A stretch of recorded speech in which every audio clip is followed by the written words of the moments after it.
हमारी किस्मत खराब है। वास्तविकता में खराब किस्मत नहीं होती, वास्तविकता में खराब कर्म होते हैं। क्योंकि अगर कर्म अच्छे हो गए तो किस्मत तो अपने आप अच्छी हो जाएगी। इस दुनिया में भगवान, ये जो आजकल होते हैं ना, दुकान में हम जाते बड़े बड़े शोरूम में, तो वहां लिखा होता है आप सीसीटीवी की निगरानी में हैं। तो वैसे इस दुनिया में जितने भी लोग हैं सब ठाकुर जी की सीसीटीवी की निगरानी में हैं। भले वो कहीं अकेला कमरा में भी बैठा हो तो भी ठाकुर जी का सीसीटीवी 24 घंटे उसके ऊपर तैनात है और सब कर्मों का लेखा जोखा वहां पर लिखा जा रहा है। उस कर्मों के लेखे जोखे को अब ये देखना है कि अगर श्री ठाकुर जी हमें देख रहे हैं और उसको लिख रहे हैं और फिर भी हम वैसा कर्म कर रहे हैं ये जानते हुए कि श्री ठाकुर जी देख रहे हैं, तो सोचिए भगवान को कितना दुख होता होगा कि ये सब जानता है और जानने के बाद भी फिर भी देखो कैसे कार्य करता है।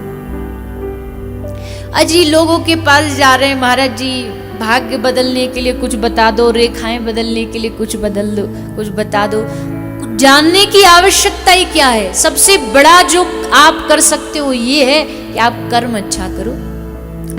आप कर्म अच्छा करोगे तो दुनिया की कोई ताकत आपको व्यथित परेशान नहीं कर सकती है। पर हम टोना टोटका में ज्यादा फंसे रहते हैं और अपने कर्मों पे कम ध्यान देते हैं। एक व्यक्ति महाराज जी के पास गया, बोला महाराज जी हमारा घर नहीं बन रहा, कुछ उपाय बता दो, घर बनवाना है।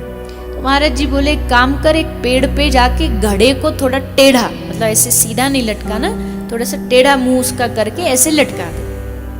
उसको लगा महाराज जी को टोटका बताए तो उसने लटका दिया और असल में सच में कुछ वर्षों बाद, कुछ समय बाद उसका अच्छा बढ़िया घर बन गया। बड़ा खुश होता आया, महाराज जी आपने तो इतना बढ़िया हमको टोटका बताया कि हमारा घर बन गया। तो महाराज जी ने कहा रे पगले, मैंने कोई टोटका वोटका नहीं बताया, तूने घड़ा लटकाया तो मुझे पता था कि अगर वो घड़ा थोड़ा लटका रहेगा पेड़ पर तो कोई ना कोई पक्षी, कोई ना कोई चिड़िया आकर के उसमें अपना घर, अपना घोंसला बनाएगी और वहां आकर के कोई पक्षी रहेगा और जो घर बनाएगा उसकी जो दुआ है, उसका जो आशीर्वाद है वो तुझे प्राप्त होगा और उस आशीर्वाद से तेरा घर बनेगा। इसमें कोई टोना टोटका नहीं है। आजकल बुरा नहीं मानिएगा पर आजकल लोग इतने ज्यादा धर्म के नाम पर अंधविश्वास में पड़ते जा रहे हैं, जहां जो मिलता है वही दुकान चालू हो जाती है। माफ करना किसी को मेरी बात न रुचिकर लगे ना लगे तो आपकी अपनी मर्जी, अपने विचार, पर भैया हमारे शास्त्र तो कहते हैं कि बिना किसी भी डर के, बिना किसी भी सोच समझ के आप बस कर्म बढ़िया करते चलो और ठाकुर जी पे भरोसा रखो। ये दो काम संग होने चाहिए, फिर ना तो भविष्य देखने की आवश्यकता है।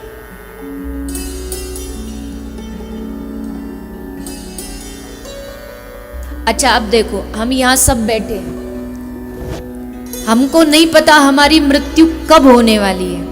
तो देखो हम कितने खुशहाल बैठे हैं ना, पता नहीं कब होने वाली है। हो सकता है 2 दिन बाद हो, 10 दिन बाद हो, 10 साल बाद हो, 20 साल बाद हो।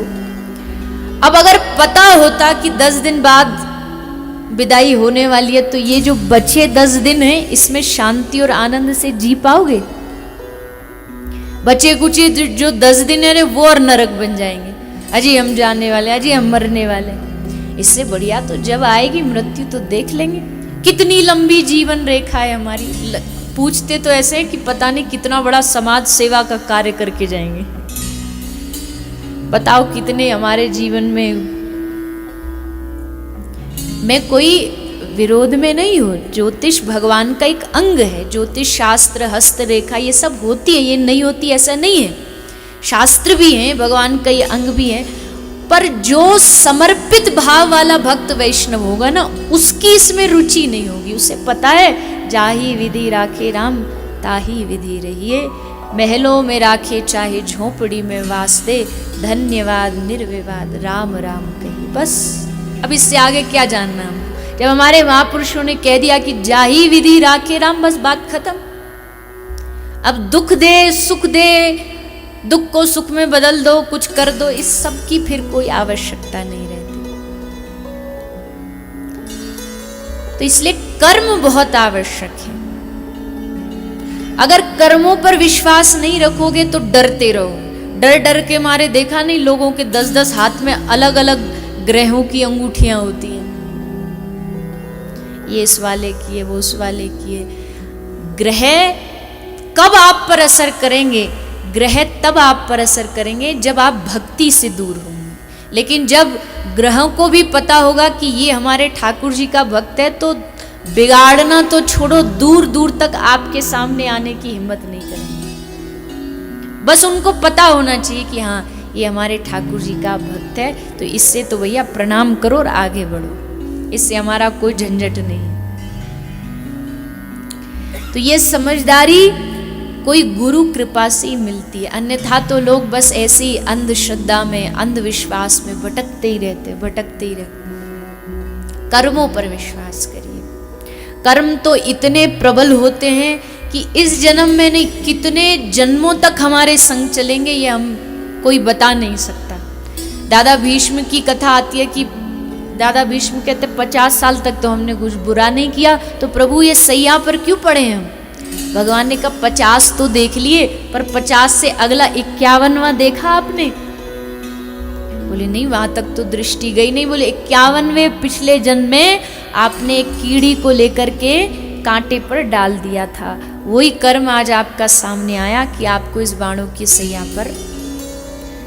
पितामह भीष्म जैसा महापुरुष अगर कर्मों के उस विधान से नहीं बच पाया, तो हम और आप तो कहां बचेंगे? ये तो वही वाली बात है। एक ऐसी विनोद में सुनाते कि एक बढ़िया सा, एक अच्छा सा रेस्टोरेंट था, उस पर बाहर एक बोर्ड लगा था और बोर्ड पर लिखा था कि भैया यहाँ पर जिसको भी आके भोजन करना है भोजन करके जाओ, कितना भी खाओ, पर बिल आपको नहीं देना पड़ेगा, बिल आपके पोते चुकाएंगे। आपकी आने वाली जो पीढ़ी होगी, पोते, वो आपका बिल चुकाएंगे, तो जिसको भी खाना फ्री। अब एक कोई पहुंच गया समझदार आदमी, उसने सोचा आज ही लूट ले, जितना जगह है ना भर ले स्टोरेज 2-4 दिन के लिए। तो गया बढ़िया, उसने पहले चाइनीज़ ऑर्डर किया, फिर वो पेट भर गया, फिर इटालियन ऑर्डर किया, फिर छोले भटूरे ऑर्डर किए, और फिर जो भी किया, ज़्यादा बताऊंगी तो फिर वही दिमाग में चलने लगेगा। फिर मीठा ऑर्डर किया, ये भी खा लो, खूब बढ़िया चकाचक उसने माल खाया और खा करके जाने को तैयार ही था कि वेटर बिल लेकर के आ गया। तो उसने कहा कि ये क्या कर रहे हो तुम लोग, झूठे हो, मैं तुम पर केस कर दूंगा कि तुम लोग झूठ बोलते हो, बाहर तुमने बोर्ड पर लिख रखा है कि तुम्हारा बिल तुम्हारे पोते चुकाएंगे, क्यों लिखा तुमने? तो उसने वेटर ने हाथ जोड़ के कहा कि भाई साहब ये बिल आपका नहीं है, ये बिल आपके दादाजी का है, चुकाओ।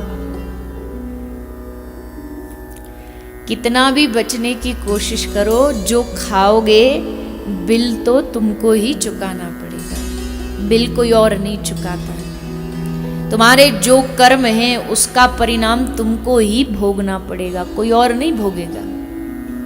लाख बचने का प्रयास करो, पर उनका भुगतान हमें करना पड़ता है। इसलिए कर्म करने से पहले सावधान रहे।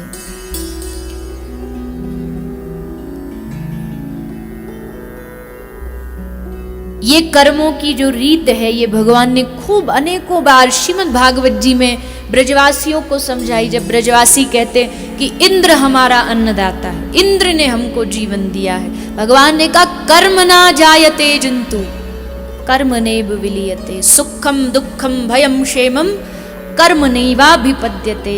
हे पिताजी, बाबा, ये क्या बोल रहे हो? इंद्र तुम्हारा अन्नदाता है, इंद्र तुम्हारा जीवन दाता? नहीं नहीं नहीं, इस दुनिया में कोई किसी का अन्नदाता और जीवन दाता नहीं। सुखम दुखम भयम क्षेमम जन्म मृत्यु, सब कुछ जो करने वाले वो आपके स्वयं अपने कर्म। कहीं कोई अभिमान में फूला फिरता हो कि हम उसका घर चला रहे हैं, हम उसका जीवन चला रहे हैं, नहीं नहीं नहीं। सुखम दुख, यहाँ सुख दुख का भी जो भी भुगतान है वो हमारा अपना ही किया गया है। इसलिए जब भी हमारे ऊपर कोई कष्ट आता ना तो हम भगवान से कहते, अरे ऊपर वाले तूने ऐसा क्यों किया। पर गलती ऊपर वाले की क्या है? उंगली ऊपर जाती है हमेशा उनकी ओर, पर कर्म का सिद्धांत जानोगे तो उंगली अपनी ओर जाएगी कि मेरा ही कोई दोष रहा होगा जो आज मुझे परिस्थिति सहन करनी पड़ रही है, और अगर किया है तो चलो उसका भुगतान करना पड़ेगा। क्या रास्ता है दूसरा? कोई भी कर्म आपका पूर्व जन्म का किसी भी रूप में आ सकता, कोई रिश्तेदार के रूप, परिवार वाले के रूप में आ सकता। कई लोग होते हैं बोले हमारे परिवार का ये संबंध दिन रात हमें परेशान करता है। क्यों करता है? क्योंकि पिछले जन्म का कोई उससे हिसाब अभी चुकता बाकी है, इस जन्म में वो चुकाना पड़ेगा।